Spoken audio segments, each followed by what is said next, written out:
I will invite our next speaker, Dr. Sudeep Sahai Bedar, Principal, SKD Government Ayurvedic College. Over to you, sir. सबको नमस्कार करता हूं। आज का मेरा टॉपिक है आयुर्वेदिक इंटरवेंशन इन कोविड-19 पेंडेमिक। आयुर्वेद का जो उद्देश्य है प्रयोजनम चास्य स्वस्थ स्वास्थ्य रक्षणम आत्मस्वीकार प्रशमनम च, तो प्रिवेंटिव एंड प्रमोटिव एस्पेक्ट जो पहली बात कही गई है कि हमें अपनी जो हेल्दी लाइफ है उसको कैसे प्रिवेंट करना है और अपनी हेल्थ को कैसे प्रमोट करना है। इस आज के समय में सबसे ज्यादा चर्चा इसी बात पर हो रही है कि हम अपनी इम्यूनिटी को कैसे बढ़ाएं, कैसे प्रमोट करें और कैसे हेल्दी बने रहें, जिससे कि किसी भी रोग से हम ग्रसित ना हो। तो इस पे आज सबसे ज्यादा चर्चा हो रही है। जो आयुर्वेद का मेन पिलर है वो है त्रिदोष, क्योंकि लाइफ जो है वो त्रिदोष के बिना नहीं है, इसकी अस्तित्व नहीं है। तो त्रिदोष जो है वो आयुर्वेद का मेन पिलर है। लेकिन इस मेन पिलर को, लाइफ को सपोर्ट करने वाले जो सब पिलर हैं, त्रय उपस्तंभ, 3 सब पिलर्स हैं। तो ये सब पिलर्स क्या है? आहार, निद्रा, ब्रह्मचर्य। इनके बिना जीवन यात्रा नहीं चलती है। तो इन तीनों का सीधा संबंध हमारे शरीर की इम्यूनिटी के साथ है।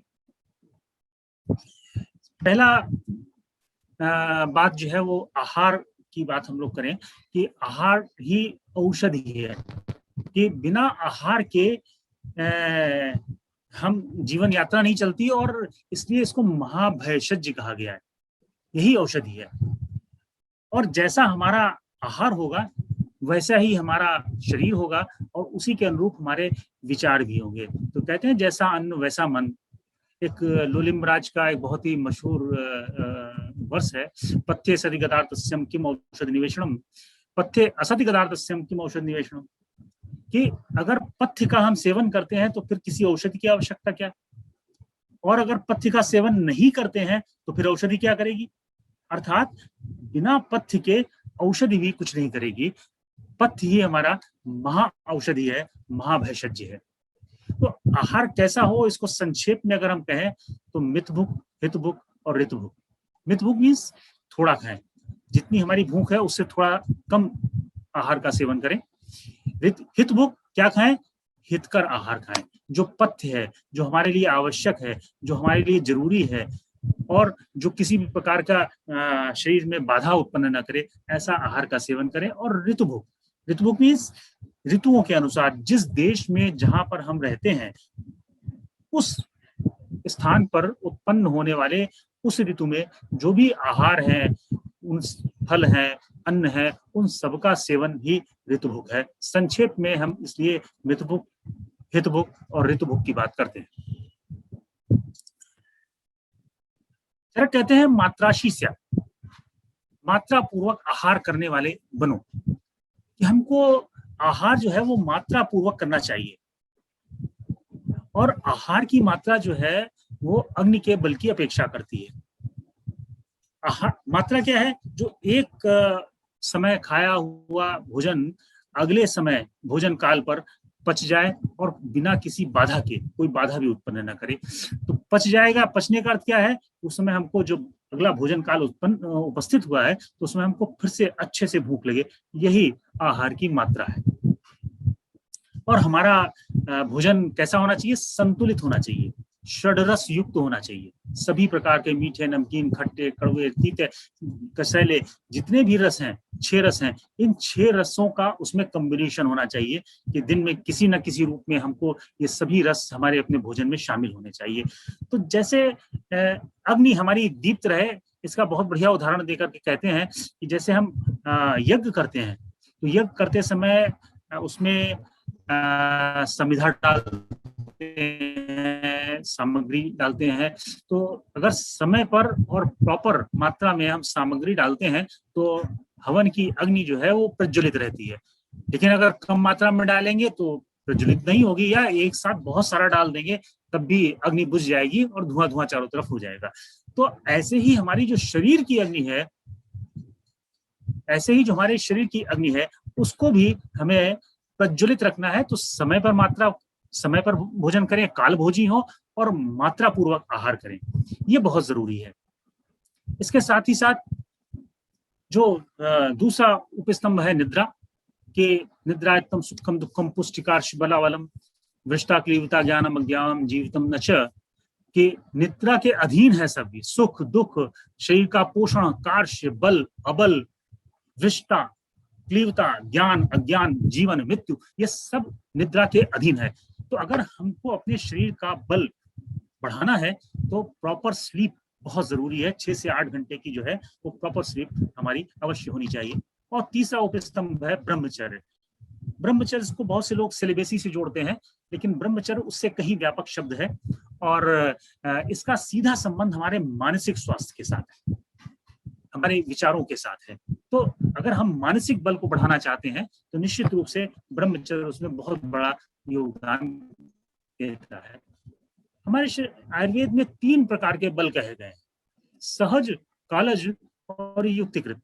सहज बल जो है वो जेनेटिक फैक्टर्स पे निर्भर है, और जो कालज है वो आपका सीजन्स और आपकी उम्र के साथ उसका सीधा संबंध। इन दोनों चीजों पे हमारा सीधा कंट्रोल नहीं है। लेकिन जो तीसरा युक्तिकृत है, युक्तियों के द्वारा प्राप्त है, जिसे हम एक्वायर्ड इम्यूनिटी कहते हैं, ये निश्चित रूप से हमारे हाथ में है। और आज सबसे ज्यादा बात इसी की जा रही है कि किस तरह से हम अपने चाहे खान पान के द्वारा हो, चाहे आचार विचार के द्वारा हो, और चाहे ये टीकाकरण के वैक्सीनेशन के द्वारा हो, हम किस तरह से अपने शरीर की इम्यूनिटी को बढ़ाएं, बनाए रखें, जिससे हम इस पैंडेमिक से बच सकें। जो आयुर्वेद का लक्ष्य है, आयु, आयुर्वेद में आयु शब्द को का अर्थ जीवन है, लाइफ है, और उम्र के लिए हम लोग वय शब्द का प्रयोग करते हैं। तो आयु कैसी हो? दीर्घायु हो, और दीर्घायु कैसी? सुखायु, long life, healthy long life, और ऐसी हेल्दी लॉन्ग लाइफ जो दूसरों के लिए बेनिफिशियल भी हो, तो हितायु। कैसे हो? तो इसके लिए सारी बात कही गई। अब हम बात करते हैं जो बहुत सारी नई नई व्याधियां रोज आ रही हैं। कोई जैसे अभी सार्स आया, चिकनगुनिया आ गई, डेंगू आ गया, या अब कोविड-19 आई। तरह तरह की बीमारियां नई आती रहती हैं। हर बीमारी का टेक्स्ट में उल्लेख हो पहले से यह आवश्यक नहीं। तो चरक ने इसके समाधान के रूप में जो कहा है, कह रहे हैं विकारा नाम आकुशलो न जिहात कदाचन ना ही सर्व विकाराम नाम तो असिद्ध हुआ स्थिति, कि जो कोई भी कुशल चिकित्सक अगर किसी व्याधि का नामकरण करने में, उसको नाम देने में असमर्थ रहता है, तो उसको किसी भी प्रकार की लज्जा नहीं करनी चाहिए, क्योंकि सभी विकारों का नामकरण किया जाना संभव नहीं। नई नई बीमारी आती रहेंगी, और तो इसलिए कह रहे हैं स एव कुपितो दोषा समुत्थान विशेषता स्थानांतर गतशैव जन्यात अम्यान बहुत, कि एक ही दोष अलग अलग कारणों से कुपित होकर के अलग अलग अधिष्ठानों में जाकर के विभिन्न प्रकार की व्याधियों को उत्पन्न करता है। तो उसके लिए चिकित्सा के लिए क्या कह रहे हैं कि तस्मार विकार प्रकृति अधिष्ठानांतराणि च समुत्थान विशेषांश बुद्ध्या कर्म समाचार्य, कि रोग की प्रकृति जाने, रोग का अधिष्ठान जाने, रोग का समुत्थान जान करके अगर हम चिकित्सा प्रारंभ करेंगे तो निश्चित रूप से हम उस रोग की चिकित्सा करने में समर्थ होंगे। रोग जो उत्पन्न होते हैं तो उसके लिए बीज और क्षेत्र का सिद्धांत आयुर्वेद में कहा गया है। क्षेत्र, फील्ड, खेत और बीज। अगर खेत ऊसर है, अनुपजाऊ है, तो उसमें कितना भी पोटेंट बीज अगर रोपा जाएगा तो वो अंकुरित नहीं होगा, और अंकुरित हो भी जाएगा तो वो पल्लवित और पुष्पित नहीं होगा। तो हमें अपने शरीर को ऐसा बनाना है कि जो व्याधियों के पॉजिटिव फैक्टर्स हैं उनके लिए अनुपजाऊ बनाना है, ऊसर बनाना है, जिससे वो फैक्टर्स भले हमारे आसपास रहें लेकिन वो हमारे शरीर को प्रभावित न कर पाए। आयुर्वेद में जन्म पदोध्वंस का बहुत ही सुंदर वर्णन किया गया है। और चरक कहते हैं कि जनपद उद्ध्वंस, पूरे के पूरे जनपद का नाश हो जाना, मास कैजुअलिटी होना, और इसके 4 कारण कह रहे हैं।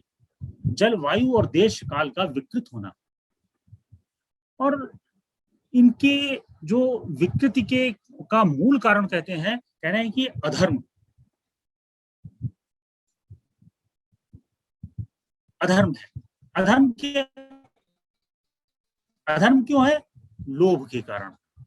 गांधी जी कहते हैं कि कहते थे कि ये धरती जो है वो करोड़ों अरबों लोगों की आवश्यकताओं की पूर्ति कर सकती है, लेकिन एक व्यक्ति के भी लालच को पूरा नहीं कर सकती। तो आज हमारा ये लोभ जो है वो बढ़ता जा रहा है, जिसके कारण हम प्रकृति का अंधाधुंध दोहन कर रहे हैं, और ये अंधाधुंध दोहन करने के कारण ही ये इस तरह के पैंडेमिक्स हमारे सामने समय समय पर या व्याधियां आती है, एपिडेमिक्स के रूप में आती रहती है।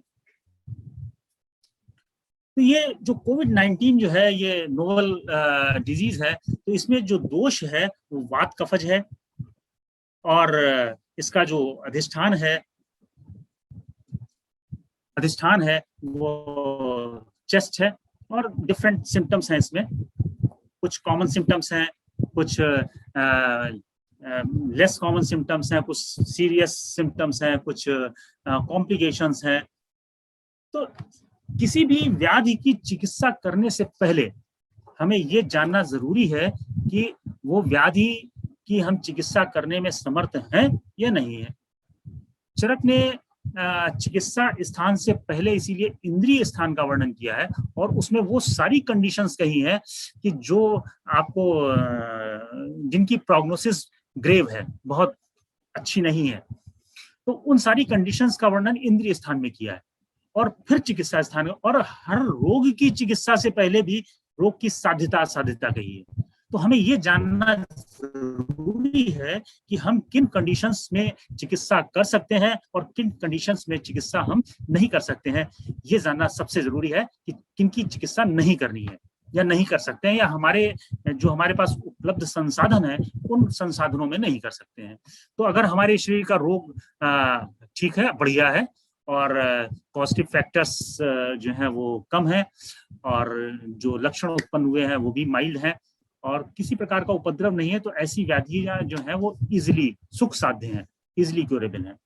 और इसके विपरीत अगर पॉजिटिव फैक्टर्स जो है पावरफुल हैं, और उसमें उस रोग के सारे जो लक्षण हैं वो उत्पन्न हो गए हैं, और हमारी इंद्रियां ठीक ढंग से काम नहीं कर रही हैं, कॉम्प्लिकेशंस उत्पन्न हो गए हैं, तो जैसे जैसे ये बढ़ता जाएगा तो उस व्याधि की प्रोग्नोसिस भी ग्रेव होती जाएगी।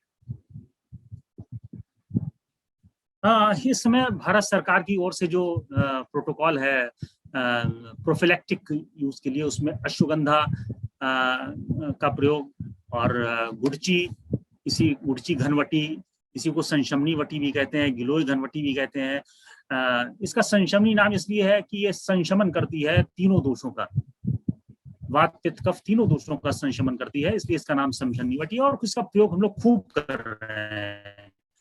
और च्यवनप्राश, इन 3 ड्रग को प्रोफिलैक्टिक यूज के लिए उन्होंने किया है, कहा है, और इसका सब लोग खूब प्रयोग भी कर रहे हैं। साथ में आयुष क्वाथ का भी हम लोग प्रयोग कर रहे हैं। और आयुष क्वाथ के विषय में मैं, चाहे कोई भी मेडिसिन हो, चाहे अश्वगंधा हो, संशमनी वटी हो, चाहे च्यवनप्राश हो या आयुष क्वाथ हो, जो भी हम औषधि लेते हैं तो निश्चित रूप से उस औषधि का, वो औषधि है उसको मात्रा में लेना है। हमने देखा कि बहुत से लोग आधा गिलास, एक गिलास दिन में 3 4 बार काढ़ा पी रहे हैं, फिर कहते हैं कि उनको कॉम्प्लिकेशंस हो रहे हैं, एसिडिटी हो रही है या दूसरी इंडाइजेशन हो रहा है। तो औषधि है, औषधि को औषधि की मात्रा में ही लेना चाहिए। तो ये जो इसको हम जब चिकित्सा करते हैं तो इसमें 2 स्टेजेस हैं, आम और निराम। आम स्टेज और निराम स्टेज की चिकित्सा में थोड़ा सा अंतर आ जाता है। तो जो आम स्टेज है उसमें श्रोतावरोध का है, कि चैनल्स को ब्लॉक होना, भूख का कम होना, और आहार का पाक ठीक ढंग से ना होना, शरीर में भारीपन होना, ड्राउजीनेस होना, और फीवर जो है नॉर्मल टच न करना, नौशिया होना, लॉस ऑफ टेस्ट होना, इस तरह के तमाम ये सारे जो लक्षण हैं, और यूरिन का अधिक मात्रा में होना, आम मल का त्याग करना, ये आमज अवस्था है रोग की। और इसमें अगली अवस्था जो है वो निराम की अवस्था है। निराम में जो आपकी एपेटाइट भी बेटर हो जाएगी, दूसरों का पाचन हो जाता है, शरीर हल्का हो जाता है, और जो लक्षण है वो कम हो जाते हैं। और सामान्य रूप से 8 दिन के बाद ये अवस्था देखने को मिलती है, 3 से 8 दिन, तो किसी किसी रोगी में तीसरे दिन से भी ये देखने को मिलता है। तो आम अवस्था में जो है लघु अशनम अपतर्पणम हुआ, लाइट डाइट की बात कर रहे हैं। और ज्वरादो लंघनम प्रोक्तम ज्वर मध्येतु पाचनम, ज्वर के आदि में लंघन कराना चाहिए। लंघन का अर्थ कंप्लीट फास्टिंग नहीं है, लंघन का अर्थ है कि लाइट डाइट, इजीली डाइजेस्टिबल, और वो भी इजीली डाइजेस्टिबल रोगी की अग्नि के अनुसार। तो उसमें हम प्रेफर करेंगे कि लिक्विड डाइट दें, ज्यादा से ज्यादा देना। लिक्विड डाइट में भी मंड है, पेया है, विलेपी है। मंड क्या है? चावल का माड़। अगर अग्नि उसकी बहुत कम है तो चावल का माड़ दें। चावल के माड़ में पर्याप्त मात्रा में न्यूट्रिएंट्स और एनर्जी का सोर्स है, वो उसको चावल का माड़ दें। और अगर उसकी अग्नि उससे कुछ बेहतर है तो पेया, पेया में चावल के माड़ के साथ साथ चावल का भी कुछ अंश रहेगा। और विलेपी, जो पतली पतली खिचड़ी हम बनाते हैं, वो विलेपी है। तो मंड, पेया, विलेपी, अग्नि के अनुसार इसका प्रयोग हमको करना चाहिए। पीने में उष्ण जल का प्रयोग करें। और आयुष्क्वाथ, षडंग पानी, तो उष्ण जल जो है वो अग्नि को दीप्त करता है, दोषों का पाचन करता है, वात का अनुलोमन करता है, अग्नि डाइजेस्टिव जो फायर है उसको बढ़ाता है, और जो कुछ भी हम भोजन करते हैं उसका पाचन ठीक से आसानी से हो जाता है, और कफ का शमन करता है। और लेकिन उष्ण जल का प्रयोग कहाँ नहीं करना है ये भी जानना जरूरी है कि अगर बर्निंग सेंसेशन हो, दाह हो, चक्कर आ रहे हो और अतिसार हो, तो ऐसी कंडीशंस में उष्ण जल का प्रयोग नहीं करना है। दूसरा सबसे इंपॉर्टेंट जो है वो षडंग पानी है। षडंग पानी मार्केट में प्रिपेयर्ड लिक्विड फॉर्म में भी आता है। तो 10 से 15 ml आप आधे का कप गुनगुने पानी में डाल करके दिन में 3 से 4 बार ले सकते हैं। और बेहतर होगा कि कोर्स पाउडर के रूप में आपको ये मार्केट में मिल जाएगा, और 10 ग्राम उसको लेकर के 64 गुने पानी में, 640 ml पानी में पका करके जब आधा रह जाए धीमी आंच पे 300 ml, तो उसको छान के रख लें और थोड़ी थोड़ी मात्रा में गर्म करके पीते रहें। ये एक दिन के एक व्यक्ति के लिए है। वर्तमान में जो आयुष विभाग उत्तर प्रदेश द्वारा उत्तर प्रदेश के सभी जिलों में जो होम क्वारंटीन रोगी हैं उनको संशमनी वटी, आयुष 64, अगस्त हरित की, अणुतेल और आयुष्वाथ, ये सबको दिया जा रहा है और सभी जिलों में दिया जा रहा है। और बहुत सभी रोगियों का डाटाबेस तैयार कर रहे हैं, सबका आधार नंबर है, फोन नंबर है, पूरा डिटेल है हर रोगी का। एक बड़ा डाटाबेस तैयार हो रहा है कि उन रोगियों का जो होम क्वारंटीन में थे और इन औषधियों का सेवन कर रहे हैं। जो इनपुट्स हैं वो बहुत ही अच्छे हैं। ज्यादातर रोगी जो है किसी भी प्रकार के कॉम्प्लिकेशंस 3 से 8 दिन में एक तो निगेटिव हो जाते हैं और किसी भी प्रकार के कॉम्प्लिकेशंस वगैरह उनको नहीं हो रहे हैं। तो इनिशियल इनपुट्स बहुत अच्छे हैं, लेकिन जब बाद में इनका कंपाइलेशन होगा डाटा का तब हम लोग किसी निष्कर्ष पर पहुंच सकेंगे, लेकिन इनपुट्स बहुत अच्छे हैं। जो हम लोग चिकित्सा और की बात कर रहे हैं, जो मॉडरेट पेशेंट्स हैं हमारे, उनके लिए फीवर के लिए संजीवनी वटी का सबसे ज्यादा प्रयोग किया जा रहा है और बहुत अच्छा इसका रिजल्ट भी है। संजीवनी वटी, गोदंती भस्म, महासुदर्शन चूर्ण या महासुदर्शन घनवटी। अगर फीवर परसिस्ट कर रहा है कुछ लंबे समय तक तो लघु मालिनी वसंत इसका प्रयोग करते हैं। तिरुवन कीर्ति रस है। और फीवर के साथ अगर एब्डोमिनल डिस्टर्बेंस है, अतिसार है, तो आनंद भैरव रस ये ड्रग ऑफ चॉइस है, बहुत बढ़िया काम करती है अगर फीवर के साथ रोगी को अतिसार है। और ये फीवर अगर लंबे समय तक परसिस्ट करता है तो हम लोग जय मंगल रस का प्रयोग करते हैं, और कैसा भी बुखार हो अगर लंबे समय तक आ रहा है तो जय मंगल रस में बहुत वंडरफुल औषधि है। इसी तरह से कफ के लिए ड्राई कफ है या प्रोडक्टिव कफ है, तो सामान्य रूप से पहले कुछ ना कुछ प्रोडक्टिव कफ रहता है, तो उसमें सीतोपलादी चूर्ण टंकण भस्म के साथ प्रयोग करते हैं। और बिल्कुल ड्राई कफ है, अगर कोई भी प्रोडक्टिव कफ नहीं है तो उसमें हम सीतोपलादी के स्थान पर तालीशादी चूर्ण का प्रयोग करते हैं, बहुत बढ़िया काम करता है तालीशादी चूर्ण। इसी तरह कंटकारी की डिफरेंट प्रिपरेशन है, अवलेह है कंटकारी, अगस्त हरित की है, लवंगादी है, योशादी, खदिरादी वटी, ये सब चूसने के लिए देते हैं। और इसी तरह अगर ब्रीदिंग प्रॉब्लम है तो श्वासकाश चिंतामणि है, शंगराभ है, पिप्पली चूर्ण है, सीतोपलादी चूर्ण है, इन सब का कॉम्बिनेशन शहद के साथ देते हैं और रोगी को तत्काल लाभ भी मिलता है। श्वास उठा रस भी ऐड कर सकते हैं इसमें, और कंकासव है, वासासव है, वासा की जितनी भी प्रिपरेशन है श्वासकाश में बहुत बढ़िया काम करती है। अगर रोगी को शिराशूल है तो शिराशूलादि वज्ररस और सप्तामृत लौह को घृत और मधु के साथ दोनों मिलाएंगे तभी सप्तामृत होता है, तो इन दोनों के साथ अनुपान के साथ देते हैं, साथ में पथ्यादि ग्वार। प्रतिश्याय है तो लक्ष्मी, बाकी औषधियों के साथ लक्ष्मी विलास रस और त्रिभुवन मिश्रण आता है प्रिपेयर्ड, उसको भी दे सकते हैं। अतिसार में भी मैंने बताया था, आनंद भैरव के साथ कुटज घनवटी। डाइट कैसी होनी चाहिए हमारी, तो जैसे भी हमने कहा कि लाइट और डाइजेस्टेबल होना चाहिए। हमने चावल के माड़ की बात, दाल के पानी की बात और डिफरेंट सूप्स की बात की। खिचड़ी, दलिया, ओट्स, ये सब इजीली डाइजेस्टेबल है, अग्नि के अनुसार हम इनको दे सकते हैं। मसूर की दाल और मूंग की दाल, बहुत प्रोटीन की बात हो रही है तो प्रोटीन दालों में पर्याप्त मात्रा में प्रोटीन है, और जब आम अवस्था है तो उस समय में मूंग की दाल का ही प्रयोग करना है, और निराम अवस्था जब हो जाए तब हम मूंग और मसूर दोनों का प्रयोग कर सकते हैं। आम अवस्था में मसूर की दाल का प्रयोग नहीं किया जाता है। इसी तरह से बहुत सारे पोस्ट कोविड कॉम्प्लिकेशंस दिखाई पड़ रहे हैं। रोगी तो ठीक हो गया, लेकिन सबसे ज्यादा जो कंप्लेंट करता है कि हमको कमजोरी बहुत ज्यादा है, तो कमजोरी के लिए अश्वगंधा चूर्ण बहुत बढ़िया काम करता है। और अश्वगंधा चूर्ण के साथ पंचतिक्त घृत या आपके घर में जो भी घृत है, गाय का घी है या भैंस के घी है, जो भी घी है आपके घर में, 5 से 15 ml घी लेकर के आधे कप गुनगुने दूध में डाल करके, या दूध नहीं लेते हैं तो पानी में डाल करके, गुनगुने पानी में इसको जरूर प्रयोग करें। इससे तत्काल आपकी जो वीकनेस है उसमें सुधार होता है, और रोगी का बल जो है वो बहुत जल्दी बढ़ता है, और अग्नि भी दीप्त होती है, भूख भी लगती है, पाचन भी होता है। तो ये घी का प्रयोग जरूर करें।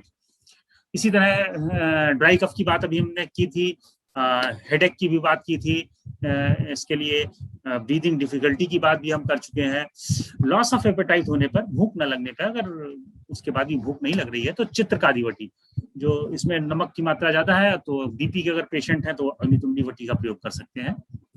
ज्वाइंट्स पेन है तो योगराज गुगुल है, महायोगराज गुगुल है, सिंहनाथ गुगुल है, इनका प्रयोग करें, और साथ में दशमूल क्वाथ का प्रयोग जरूर करें।